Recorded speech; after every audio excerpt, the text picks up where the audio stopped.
Hey Team Grimmie, it's July 7th, just about a month after Christina was killed in Orlando, and we've all had a little bit of time to process it. And I figure about now, the lurkers are gone and only the true Team Grimmie friends are out there watching this. And you're the ones I want to talk to and hopefully want to help. I've seen comments on my YouTube videos. I've got You Now videos of Christina. I've posted the vigil video, the memorial videos, and the VidCon video. And I've been seeing posts on there that some people are still hurting. And I fully understand that. I hurt a lot when that happened too, because Christina made a difference in my life, as you'll see in the following videos. So what follows is a vlog that I made on the Wednesday after Christina was killed. And it's a two-parter. First part explains, where I was, how I felt right after found out the news. The second part is about the difference Christina made in my life. Her music, her song, I Bet I Don't Curse God, and that I got to meet her twice in February. Once after a video shoot here in Dallas, and the second after a concert with Rachel Platt. So it's a long video. It's about 14 minutes. You can skip through to the second part if you just want to hear that. I'll post the time here. But I hope it helps some of you that are still hurting. Believe me, time does heal a little bit. And it may just take more time. You may need to talk to somebody. But as of now, I'm going on and appreciating her music, sharing it with folks, letting people know about her. So Christina lives on in our hearts and in our souls and in our minds. So I hope you enjoy. Thank you.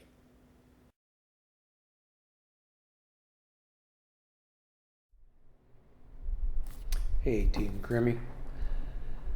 I did a video a while back, last September, about my going out to the iHeartRadio Music Festival to see Christina Grimmie open up.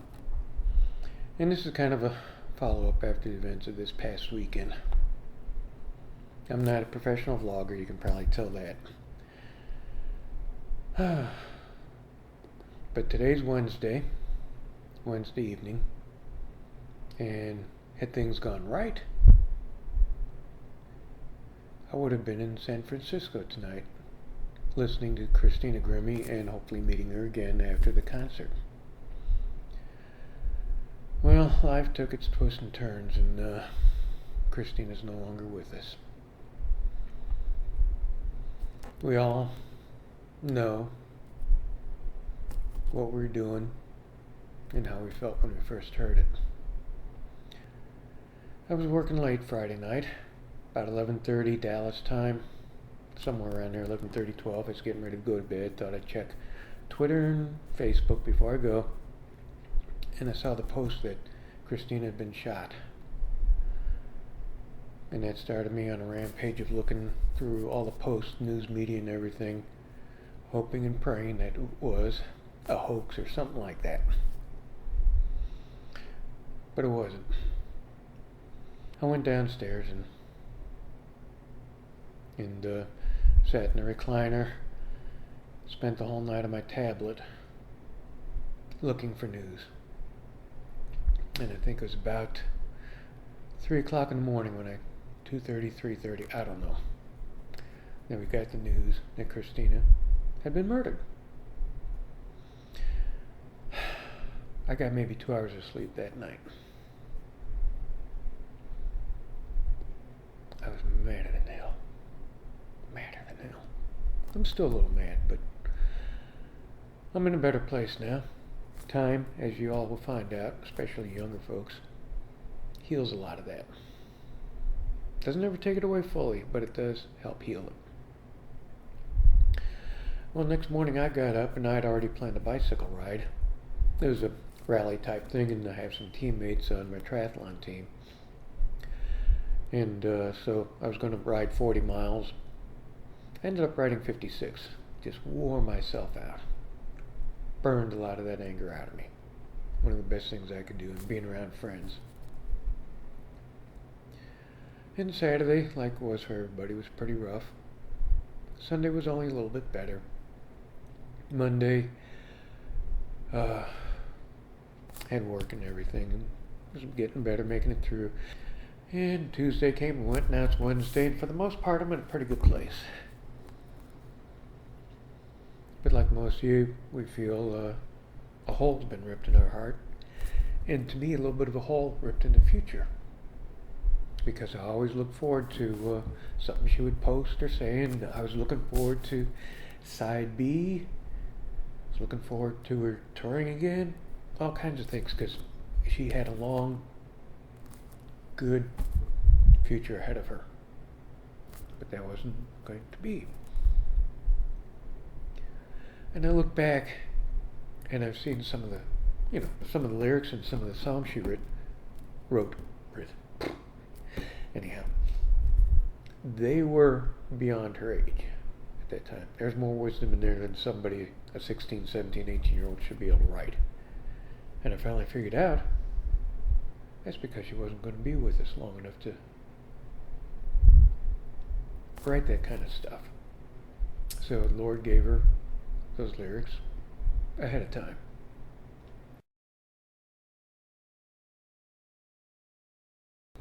Oh, I don't know if y'all noticed what I'm wearing. Ta-da! Side A t-shirt. And I got that this February when Christina came to Dallas. Another part of my story with Christina. I actually got to meet her twice. She, a couple weeks before she came to Dallas to open up on the first stop of the Rachel Platten tour, she posted that she was looking for some extras for a music video, and she needed extras for the music video without him. So on Wednesday afternoon, I got down there about 4 o'clock, waited, and about 6 o'clock we went in, and she went outside to do some filming in front. About 7 o'clock, she was doing some filming on stage and everything. They didn't need us yet. And about 8 o'clock, 8:30, they got us gathering around the stage, and there were about 20, 25 of us. And we did the, cheering and everything. They compacted us together to make us look like a big crowd and then filmed. I don't know if I'll be in it or not. I don't even know if it will ever be released. I hope it will be, because it's a good song and should be a great video. And then after that, about 9 o'clock, we were leaving. And it had been a long day, and you could tell Christina was tired and everything. And we were all leaving out the door, and we were pretty much all outside when somebody came out and said, hey, don't go anywhere. Christina wants to thank each one of you individually. She didn't have to do that. She's dead dog tired. We came out, we enjoyed watching her work and everything. And let me do a little side story there. In between one of the takes, a couple side stories in there. In between one of the takes, one of the crew members, and there were about 12 people in the crew member, I guess had his little boy there, or his wife came by with his little boy toddler, or 18-month, 2-year-old.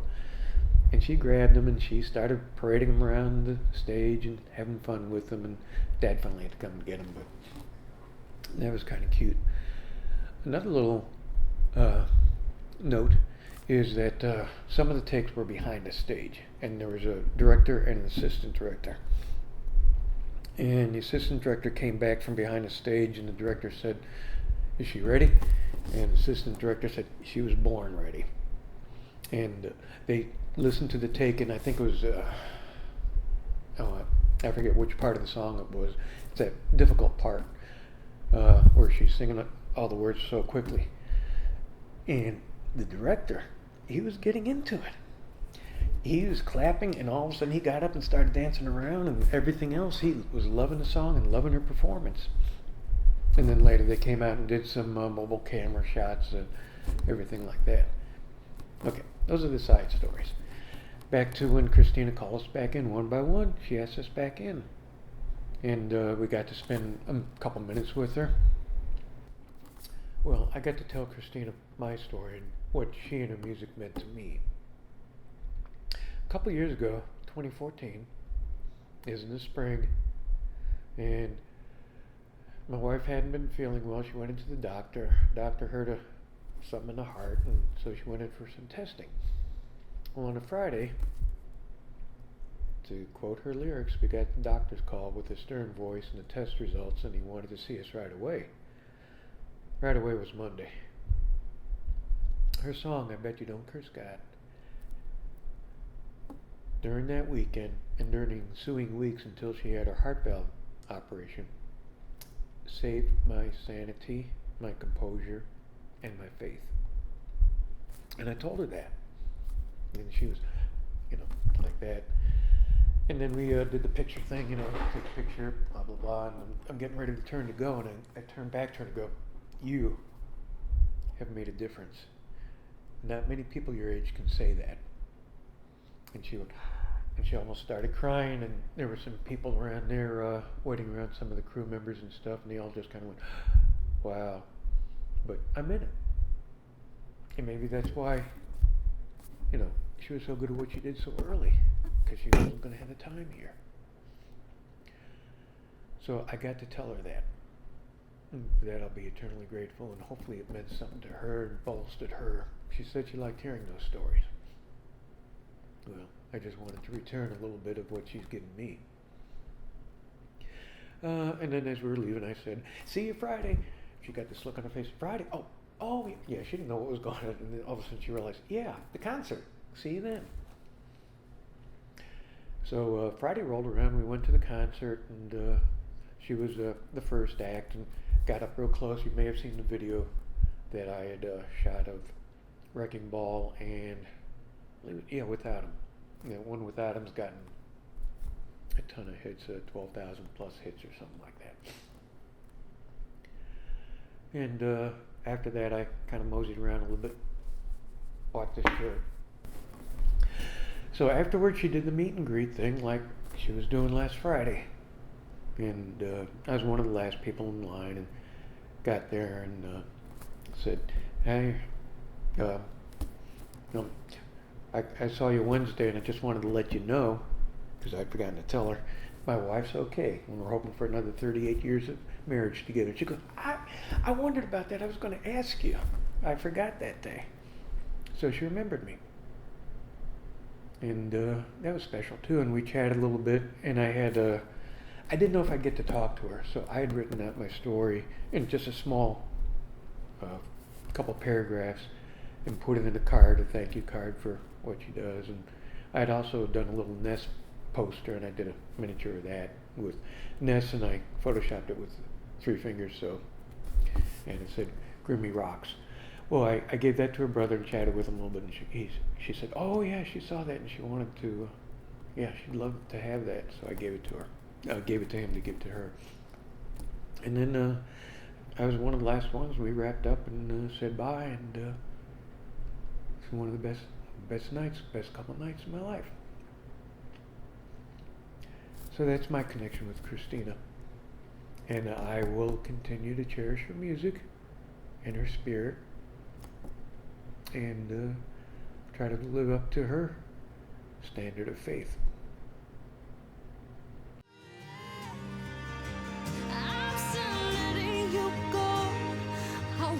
You to know that I think of you, I think of you.